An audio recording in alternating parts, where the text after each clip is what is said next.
Hello, everyone. Welcome to my podcast. I'm Janette transformational life coach and real results expert. And this podcast is all about helping people move forward from living life by default to living life by design. And today we have a very special guest joining us. I'm calling this episode Beyond the Crown, Designing a Life of Confidence and Purpose. And I have my beautiful friend, Jamie Hadfield. She is not only a beauty queen, but also a world-renowned coach who has helped hundreds of people discover their confidence, purpose, and inner power. Jamie Hadfield is actually a Master of Education.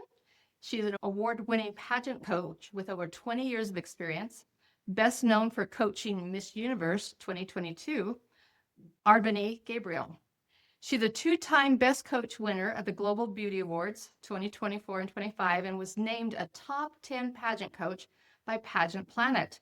Jamie holds multiple titles, including Mrs. Mexico 2024, top 15 at Mrs. World, Mrs. Utah 2023, top 15 at Mrs. American, and Best Interview winner, and Mrs. United States 2020, top 5 at Mrs. United States. She was born in Chihuahua, Mexico. Jamie is a former college professor and Arizona State University alum. She lives in northern Utah with her financial consultant husband, Jeff, and her Lego addict teenage sons. First of all, I want to say also that Jamie has been a dear friend of mine for many, many years. I have been very blessed to have her. 20 years, 21 20 almost. years, 20, yes, amazing. We're actually across the street neighbors for years. I have grown to love and adore her and just so grateful that she is here with us today. So thank you, Jamie, for being here. Well, I'm So honored to today- be here, and Yes, hopefully I can bless your audience. I'm sure you can. You're awesome. We're actually going to talk about confidence beyond appearance, the mindset behind success, and how to design a life you truly love. So first, I'd love to hear your story. Most people see the crown and the success, but there's always a journey behind it. So how did you go from competing in pageants and then also becoming a world-renowned coach? It all started when I was about 7 years old, actually, growing up in Chihuahua, Mexico, hometown. My mom was an American living in Mexico, and she always watched the Miss America pageant faithfully on a fuzzy black and white TV screen. Maybe there was a little bit of color. The type of TV screen where you had to go adjust the antenna. Remember those days? And I remember her watching Miss America and just screaming in joy as Charlene Wells from Utah was crowned Miss America. And it was my first real core memory about pageants or what pageants were or could be. And I didn't know exactly what I was feeling, but I knew I wanted to pursue that somehow. But at age 7 in Mexico, I didn't even imagine how one could enter a pageant.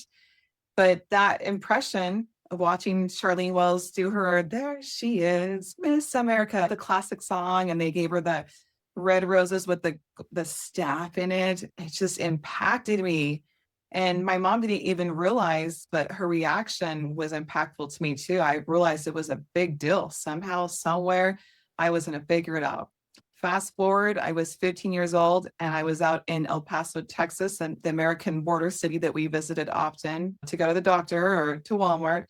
And I saw the newspaper and there was an ad for contestants wanted, Miss El Paso Teen USA. And back then you had to cut it out of the paper and then fill it in. And I put it in an envelope. I didn't tell anybody.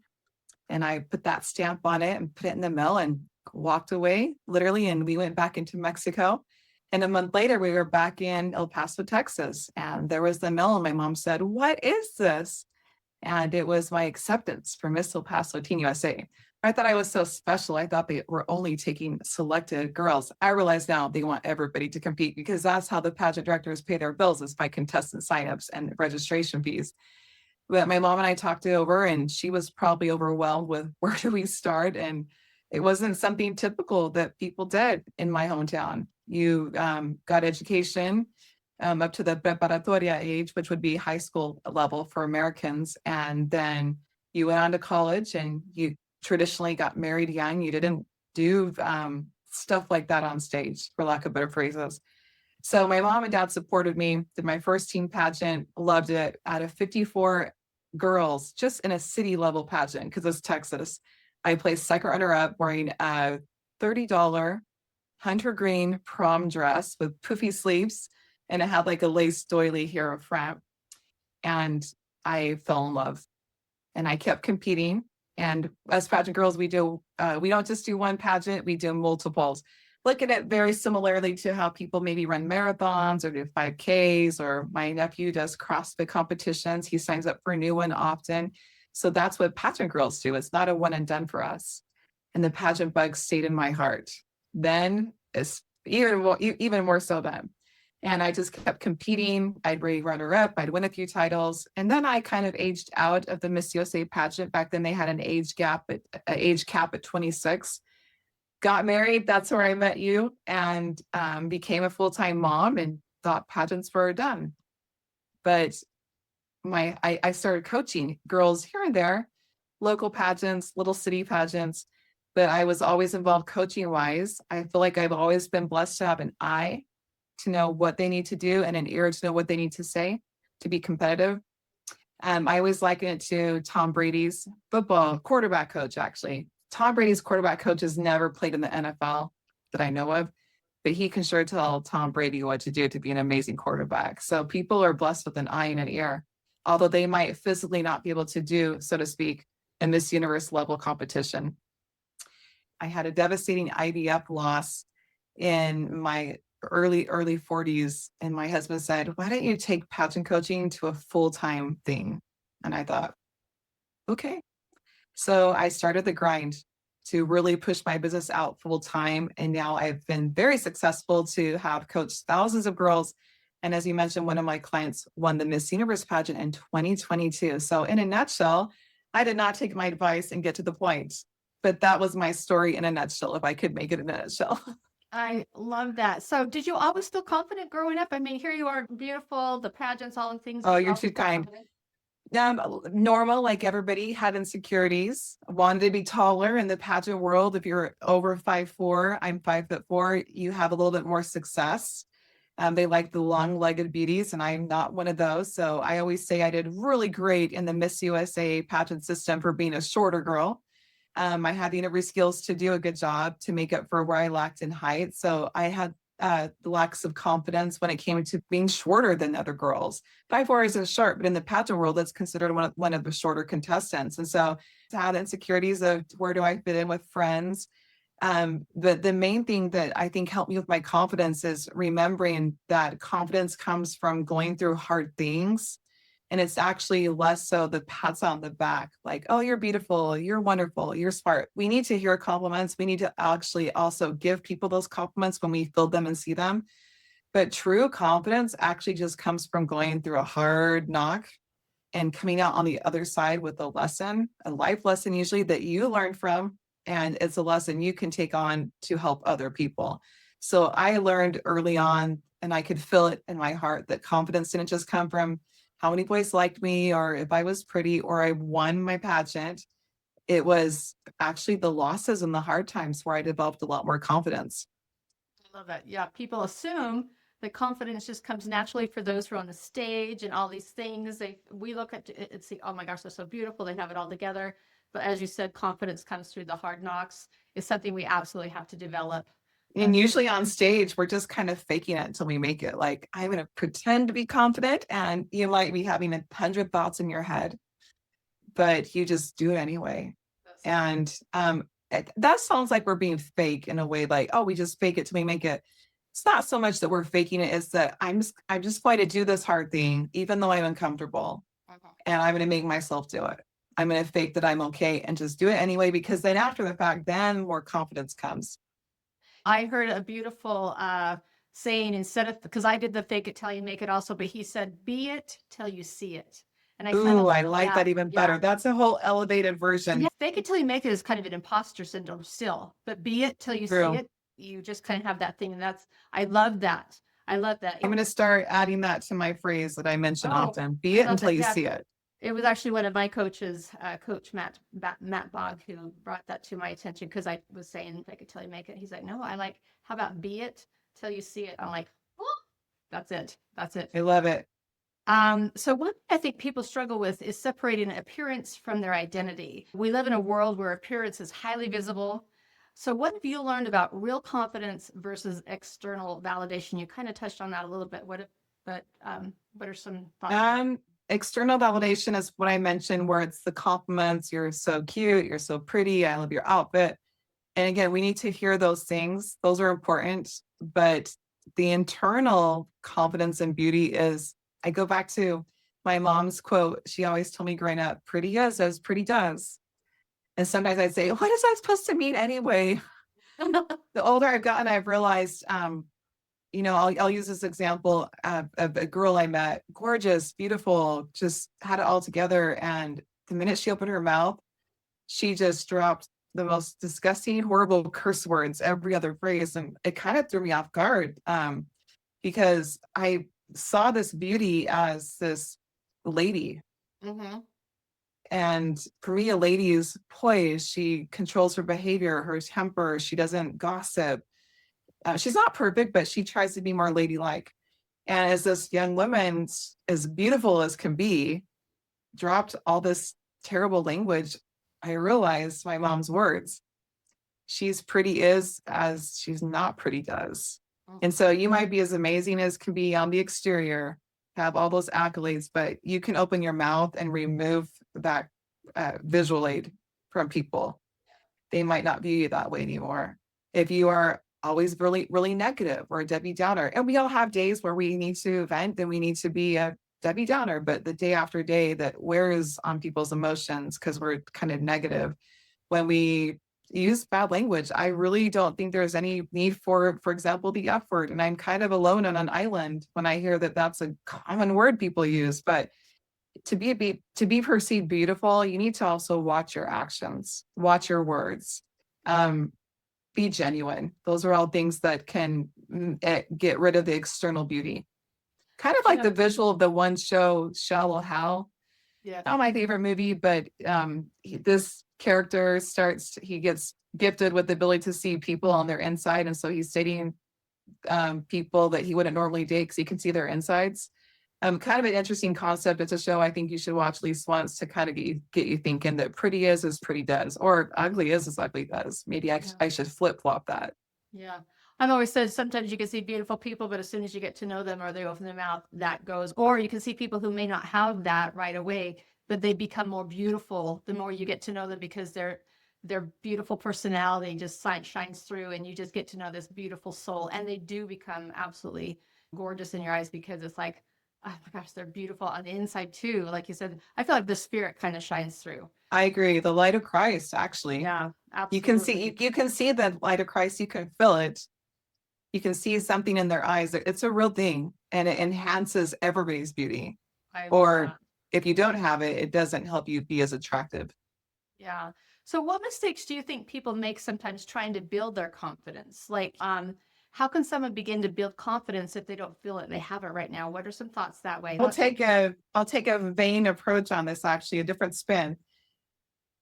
You actually need to take care of yourself to have confidence. I think we can focus on, the inner beauty, but you aren't working out, you don't ever exercise, you don't ever eat healthy, you don't put makeup on, you don't change your outfit, you don't put on a pretty dress. We actually need to do those things. But I remember a lady from my hometown that always said, any old barn looks better with a fresh coat of paint. And we actually need to realize that we should take care of ourselves. And there's no shame in putting on some makeup and spending a little bit of money on making your wardrobe up to date, or maybe asking somebody for advice on a new hairstyle. I mean, I went through this you knew me as a long-haired blonde. And one day, a few years ago, I'm talking to one of my pageant makeup artists, and he said, it's time for you to get rid of your long blonde hair. You're getting too old for that. You need an update. Wow, I was a little bit offended for a second, but then my dad's words were, if you're offended, you needed to hear it. I realized, okay, it's time for a change. I'm now 42. I've had this long blonde hair for this many years. Maybe I need to freshen up. And so I cut my hair up to my shoulders and we went darker. Well, now I'm actually just gray, but I'm a little too vain to let my hair go totally gray. So we're going to keep coloring those roots every 3 weeks. But we actually need to not be ashamed to take care of ourselves. Go ask a friend for help. If you're not sure how to do your makeup and your friend does, ask for help. Make your appearance look nice. There are first impressions. So do take care of yourself. There's no shame. I think that we sometimes worry that that's pride or vanity. No, take care of yourself. I think about some of the most beautiful churches in the world or LDS temples. They update them often. They're always refreshing the temple grounds or the garden around the Notre Dame Cathedral in Paris, France. They're not letting it go to ruin. We need to look at ourselves that way as well. But while you're doing that, also keep working on having the light of Christ in your eyes, saying your prayers, being involved in a religion, serving other people, watching what you say, being kind, enhance your internal and external beauty at the same time. I love that. And like I say, it doesn't have to be expensive, right? CoverGirl makeup, it works just as good as most of the other brands. Perfect. Yeah, and just taking care of yourself. We all have teenage sons, and it's like, when was the last time you showered? And they can't tell you, so it's still wait time. It's time. Okay.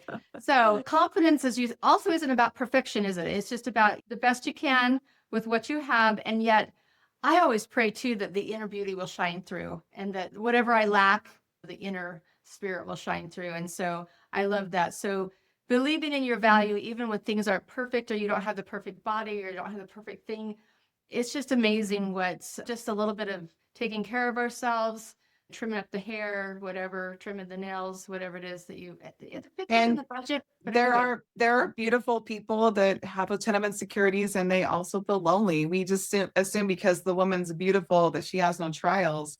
And I can tell you, because I work with gorgeous women every single day, they're all going through really hard stuff and they've been through really hard things. They were just gifted physical beauty, but they're still, and they still have trials and struggles like everybody else. And I find that a lot of beautiful women are actually very, very lonely because they are so beautiful. People don't approach them. Guys don't even give them a chance because, oh, she won't go after me. Or they assume because she's beautiful and wears makeup, she's high maintenance, when in fact, she's the complete opposite.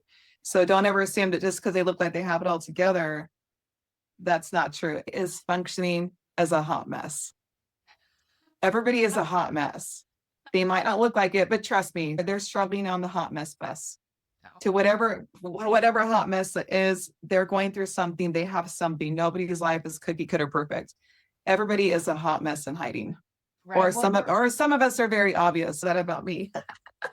Well, we're all mortals, right? We're all going to have those things that test us and try us and how we get through them. And sometimes, again, we don't do so good, but other times we do much better. And Yeah. it's just, again, there's no perfection. And some of us are gifted in this one area and some in the others. And like, for example, a few weeks ago, you talked me through a panic attack. I needed your skills in that moment. We had devastating news come through in our family and it rattled me.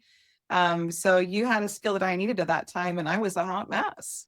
So we all have different things that can be shared to help one another get through our moments or our hard times. Winning a title is a huge accomplishment, but I imagine there are moments that when you ask yourself, what comes next? What's your thought on that? Winning a title is a lot of work. All the audience sees is those few minutes we're on stage and it looks like it's so easy, but they didn't see how many hours at age 46 I spent in the gym exercising and lifting weights, how many walks I took.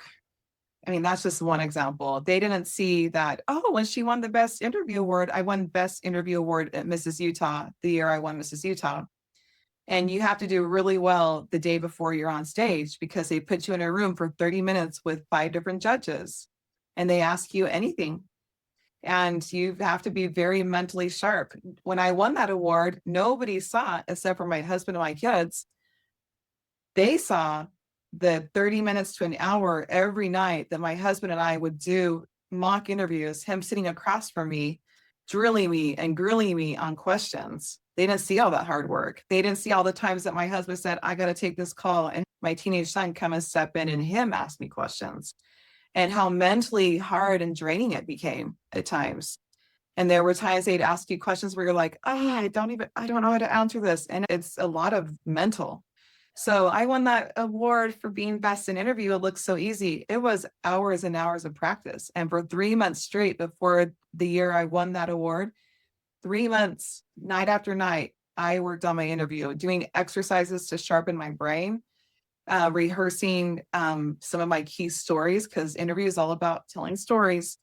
And I would sometimes even have my boys run circles around the dining room table and scream and shout while their dad asked me questions to help me keep my focus, to stay in a high pressure moment. All of that training it's a lot of work. I've already said that. So when I won that interview award, it wasn't just, oh, that's so neat. It was blood, sweat, and tears. To be mentally sharp like that, it's not easy. And that's what's great about pageantry is it forces your brain to grow. Yeah. It's a well-rounded sport. It's not just a sport. There's the physical fitness aspect and the mental aspect of it. Yeah. Did you ever feel pressure to follow this path? I never felt pressured. It was all my own choosing. The only time I felt pressure a little bit was probably more of a little push after I had my IVF miscarriage of twins. IVF for 8 years had been a full-time job for me and financially as well. And then I miscarried those babies at 10, 11 weeks, and I went into a really dark hole. I was still working as a coach, but my husband, Jeff, could see that I was struggling to find motivation to live, Yeah. if you will. And one day he said, you coach a lot of girls, but maybe you should step on the stage. And I said, no way. I told myself I would never be in a Mrs. pageant. Those girls need to grow up and move on, honey. That was what I thought about Mrs. pageant contestants. Well, he says to me, but for a fact, as a coach, that there are more Mrs. contestants than there are Miss. It's not uncommon. I will not do that. You're just trying to get me to go to the gym, was my side little, don't you tell me what to do attitude. Then I thought about it and thought about it. And he kept saying, you should do it. Whatever I'll support you. Financially, I'll back you. Do it. You should do it. So I got the motivation and the push from my own husband, who wanted me to find something to bring passion and excitement back into my life. He knew that me working towards a goal would help get me out of that dark hole that I was in when I lost those babies. And you and I know how much I wanted to have more children. So it's true. I finally agreed to it. I got myself in the gym, working out, helped my mental health, having that thing to look forward to on the calendar, whether it's a 5K or a pageant, you need to do those things. Excuse me. I had a little frog in my throat. Okay. So in all of this, and then you decide to become a coach. What was I can do this. I can coach these people. I want to coach these girls. I want to coach these misses that are doing this. And you're good at it. And I love, and you kind of specifically an interview coach. I love some of your techniques or some of the philosophies that you teach your girls where they think Jamie Hadfield is the coach to have. So, oh, you're so nice. I've heard it. So what's your question exactly? How did you decide to become a coach? And then your coaching technique is unique compared to others. It is. Yeah. So I became a coach because God lit the path and showed me what I was supposed to do. And when I started coaching, I got comments like, oh, here you go again, always in the pageants. Like, when are you going to grow up? Even from my own family, they didn't understand my immediate family, like, not my kids, not my husband. They were always on board with it. But comments from aunts or parents like, oh, pageants, here we go again. And I had a vision. I knew I could launch a successful business. And I had the blessing of FaceTime and Zoom and Instagram video, where now girls aren't flying to come and see me. I can reach them in New York City at the drop of a hat because of FaceTime. I was blessed with the vision to know that I was going to be able to open the industry through online coaching, which is just as effective as personal in-person coaching. So I just had a vision. Heavenly Father just put it in my path, and I knew nobody understood, and I got some negative commentary, but I knew what I could do with it. And my husband had the vision as well. And so he really encouraged me and pushed me. And I always tell the husbands, help your wife find her passion.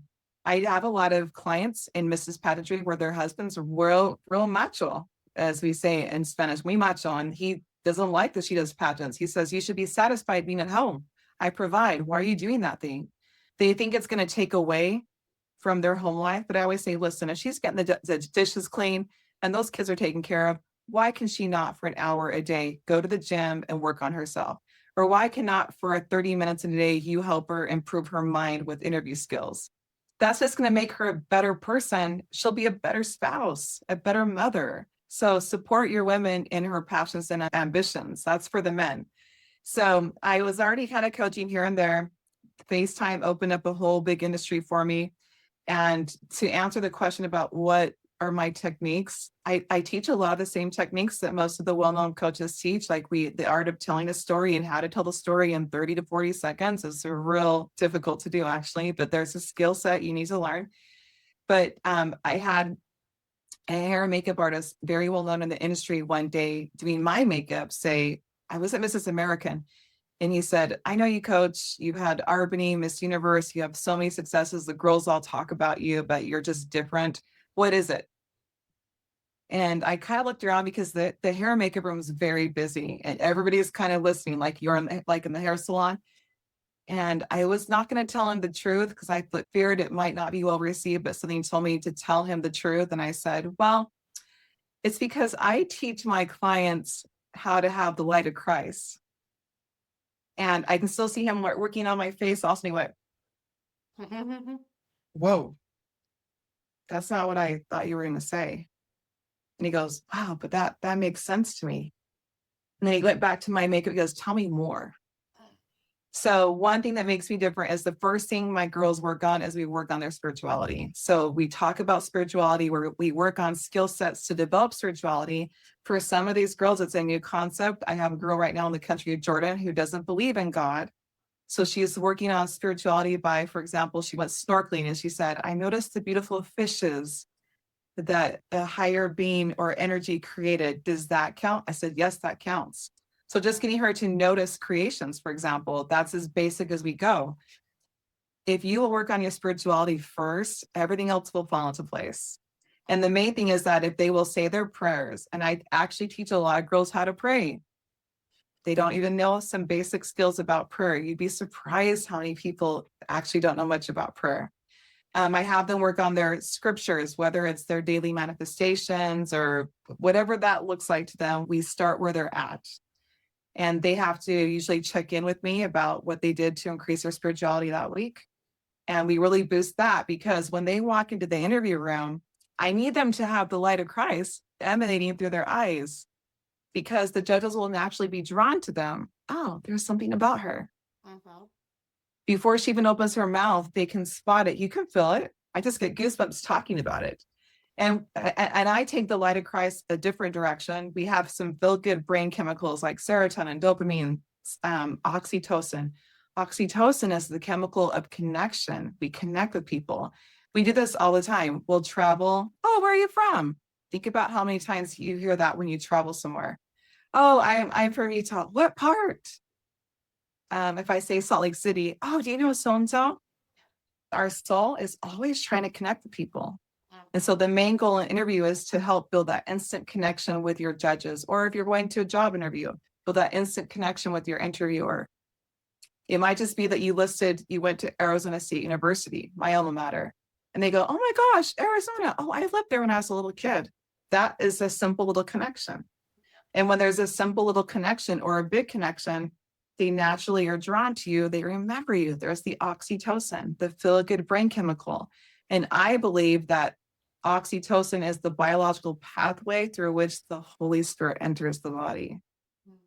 That's just my little testimony. I hope I'm accurate. One day we're going to find out because God and I are going to have this really cool conversation. So I get my clients to help their audience produce the feel-good brain chemical oxytocin, which I believe is how the Holy Spirit enters the room. And that is one thing that makes me profoundly different from all the other coaches in the world. I love that. That is amazing. I love how you also said it was a vision that you had to help and to see. And obviously that's my language that I speak, is because a lot of things do come. Vision, you kind of got to design what you love, and you design it by just first seeing it, right? It's got to start up here first before it can ever be out here. So another thought here, as a coach, what do you see as the biggest mindset barrier that holds people back from living their dreams or becoming what they would love? Oh, this is easy. This is the number one thing I have found everybody struggles with. What will people think? What will people think? My hesitation to do a Mrs. pageant was geared in, oh, what will people think? They're going to say, there she goes again. She just can't get out of her system. Now she's a 40-year-old married lady and she's dragging her family to pageants. That mindset held me back for a couple of years. I can't do a Mrs. pageant. What will people think? They'll think, there she goes again. What a bunch of waste of time. Yeah. I should have done it when I was 35, 34, a little bit younger, had a little more youth, which would have been on my side, but it is what it is. I didn't get into Mrs. Pageantry till my 40s, and I got held back by what will people think? And what's sad is usually we're thinking about that, and it's really only based off of maybe 3 or 4 people in our life. Right. Maybe maybe one aunt that always has an opinion, or a grandparent, or an immediate family member. We let these 3 or 4, I find from working with girls, it's usually when we talk about this, like when she's worried, the client, about what will people think, I'll stop and ask her, who are you especially worried about? Most people have the same story. It's just a little handful of a few people that we're worried about. And I think, wow, we're letting 3 or 4 or 5 people hold us back from our vision. Right. Yeah, what will people think is the number one thing that people worry about too much. I've been guilty of it. I wasted a lot of time. Yeah. Right. So what shifted that? Because again, like, as you said, and we can all go, yeah, that's exactly what it is. What will people think? Um, what what really shifted you? What was the mind shift to go, I'm going to do it anyway? Was it because this is what you really wanted to do, right? So what you just said, like, I'll do it anyway. I'll do it anyway. You take action, even though it's uncomfortable. And when I did that first Mrs. Pageant, I didn't tell anybody. My parents had no clue I was doing it. I didn't tell my stepsons. The only people who know I was doing it was my makeup artist and my husband, who highly encouraged me, and my 2 teen boys living with me at home. They were a lot younger than me, but they were like, what, 10 and 8 years of age. They were the only ones. I showed up at that pageant with hardly anybody in the audience. I didn't tell you. I didn't tell any of our other friends. I kept it so quiet. I was so nervous. What would people think? Now I wish I would have packed the house. Yeah. But I hesitated for that small-minded reason.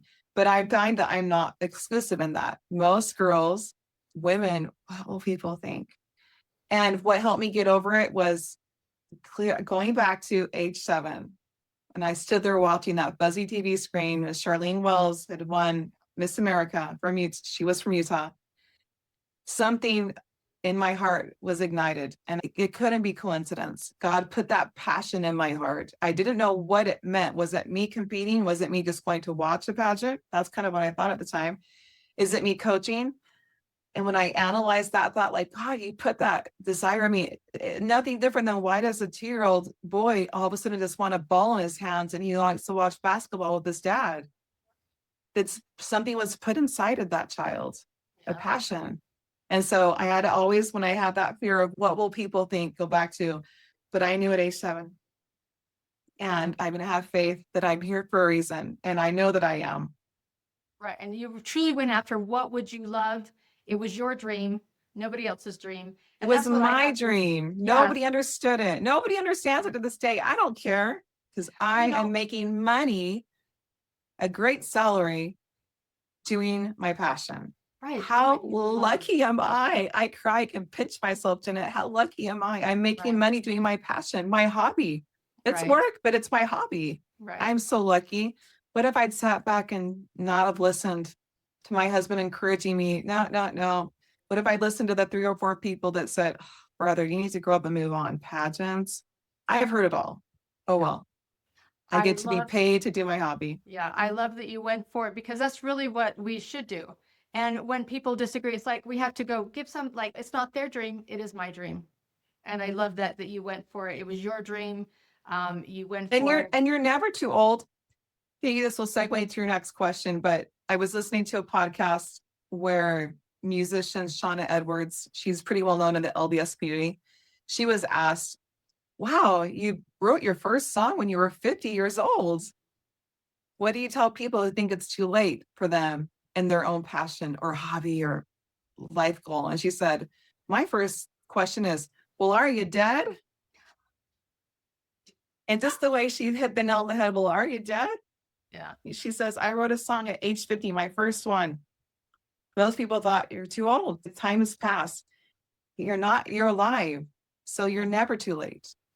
Well, and I teach too that 40, 50, 60, 70, 80s, even 90s. I mean, you are never too old, because sometimes that's the best time of our life, because we get our kids out, we get them We more. finally have a little more We time. finally have time to breathe and go, what would I love? And I've heard of people who've lost a spouse and they're just lost, and they go, well, what have you always wanted to? It's like, well, I've always wanted to paint or to write a book or something. And so they are in their advanced ages doing these things that they've wanted to do, but they put on the back burner because they thought, I don't have time for that at our age where I'm just going to sit back and relax. And I thought, that's fine if that's what you love, right?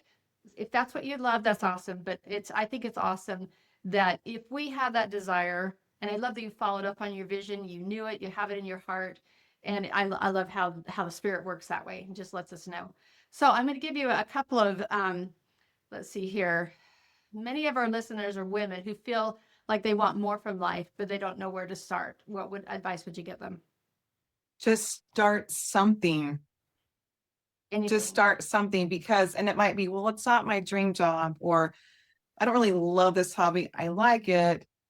Take action. Even if you're like, well, I guess, but take that action. Yeah. Because you will always find that a door opens up when you're inside that action. The door opens up and leads you to a new goal, or somebody new comes into your life that taught you about such and such, and then that leads you on a different path. Like taking in action makes you stay stuck, but taking action, whether it's I want to learn to play pickleball. I have a client that's like, I'm not sure about it, but I got to do something. So I guess I'll do pickleball. She just took an action. And now she loves pickleball. She has this whole group of new friendships. They go to lunch every Monday. But she says, I didn't know if I loved pickleball, but I went anyway. She took an action. And now she has a whole new world that's opened up to her, well, since her husband's passed. And she travels with her little pickleball friends. And she just took an action that she wasn't exactly sure about, but like took that leap of faith. And that's a simple thing, pickleball, but for her, it's been a massive change in her life. It brought her such a community that she didn't have before if she hadn't taken the action. Just take an action. The door will open somewhere else or somewhere else. You don't know. It's going to probably be like this, but doors will open to other doors by taking the basic actions. And I tell people too that sometimes you just have to move energy, and the best way to move energy is to clean something out. And that might sound weird, but clean something off, clean something out, because that actually moves energy, and then you make space for something else physically to come into your life. And if fear comes in, that's the good news, because that means you're growing, you're on your green growing edge, right? And the fear of what will people think, we need to get rid of that. Right? Absolutely. And we need to not be the people that make people be feared. Like we need to be the people that don't make that fear us. Like, oh, what's Jamie gonna think? Like, I have a cousin that's all of a sudden into real estate. Great, go for it. I'm happy for her. I don't get it. Oh well. Yeah. But I love it for her. Yeah, it's her dream. That's what she would love. Okay, I'm gonna ask you a few quick questions here. I want you to finish this sentence. Confidence means what? Confidence means you've overcome a lot of really hard things. I love that, because that's so true. Just the life. The most important lesson I've learned is what? Oh, just one. This is like 100.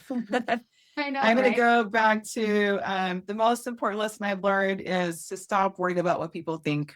That's been one that's been really hard for me to master and overcome. So I'm going to throw that in there. That's probably the root of it. Living my life, not worrying what other people will think. And it's going to hit for a lot of people on that. So if someone wants to change their life, they should start by taking action, like we just mentioned. Do something. Yeah. Maybe it's you're a new coach, maybe a life coach or interview coach like me. Maybe your action is you just need to make that post. And you're not going to really like your post, and you're going to be self-conscious about how your voice sounds, and you're going to realize that you don't know much about editing, but you posted it anyway. Take action. Right. Take action. Absolutely. And do it afraid, right? Do it afraid, yeah. And do it imperfect, because that's okay. It's kind of like people will tell me, oh, well, I don't have motivation. And I always say motivation does not exist. It doesn't. I don't believe there's motivation. But when you take an action, it produces motivation. So we think the motivation has to come first. It's the opposite. Taking an action, then that creates motivation. Right. People sit around waiting for the motivation. It's never going to come.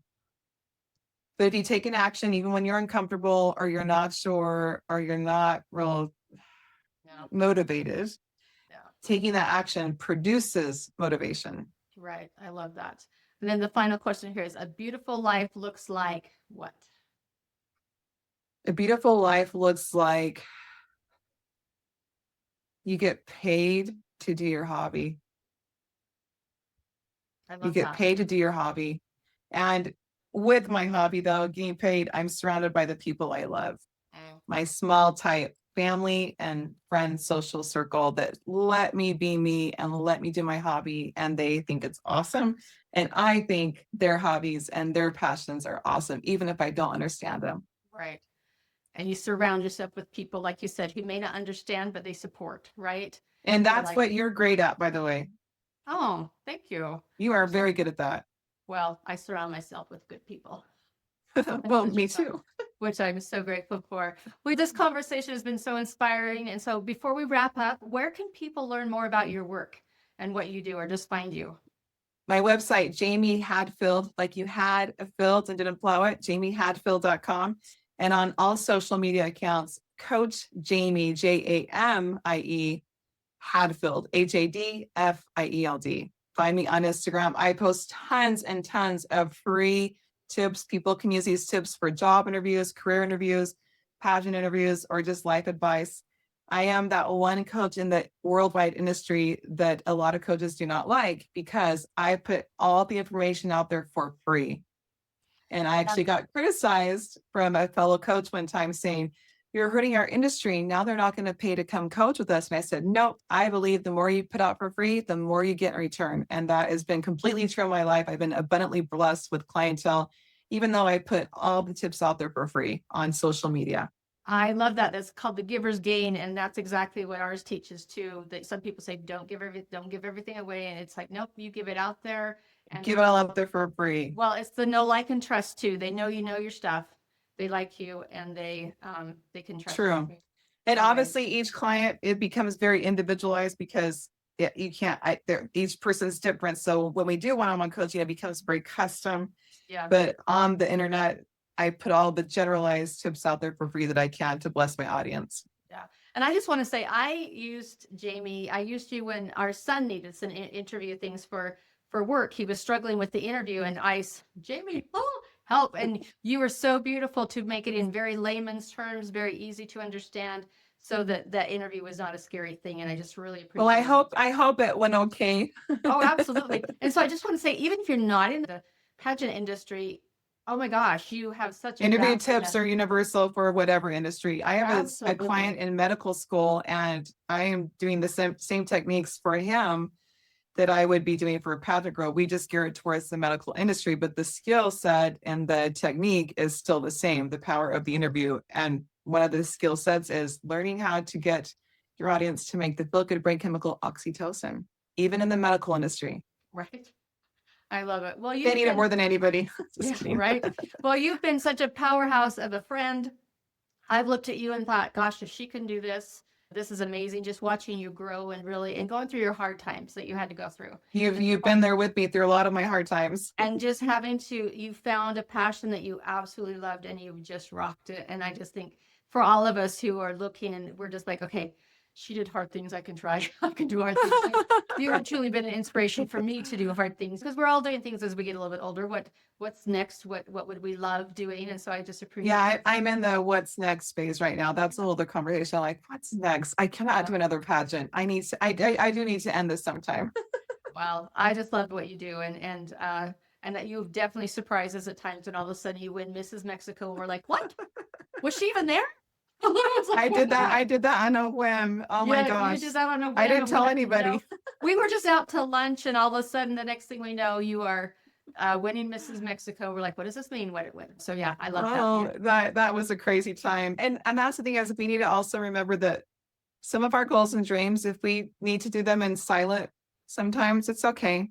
Yeah. It's okay. To ourselves. Yep, sometimes we need to keep certain things to ourselves and there's some reasons behind it that are just personal and it's not for anybody else to be offended that they were included, but we just have different goals at different seasons of our life and there's a different need there. So you might pursue your action for those who are listening and you might take action, but it's just something that nobody's going to really know about, but you do. And God knows, God's Yeah. there to help you and give you that little impression in your heart. Pay attention to that little God nudge. It's Yeah, there I for a love that. reason. Yeah, I love that. Well, thank you so much for being here and sharing your wisdom with us today. And to everyone listening, just remember that your life was never meant to be accidental, that you actually can design it. Jamie has designed her life into what she absolutely loved it. She had, all of us have setbacks, all of us have those things that come up, and just keep going with what would I love? What do I want? She visioned it, she saw it. And I just love that. So if today's episode inspired you, I invite you to send for my free vision workbook, a life coaching with Janette.com, and that's JANETTE.com. And if you would like to go deeper, join me for my next vision workshop where we explore how to create a life you would truly love. That is also on my website. You can see when the next one is. And thank you so much for listening to Life by Design with Janette. And thank you, Jamie Hadfield, for sharing Anytime. with us today your wisdom. Anytime. So grateful to have you here. And until next time, you keep on dreaming, and thank you again for being here.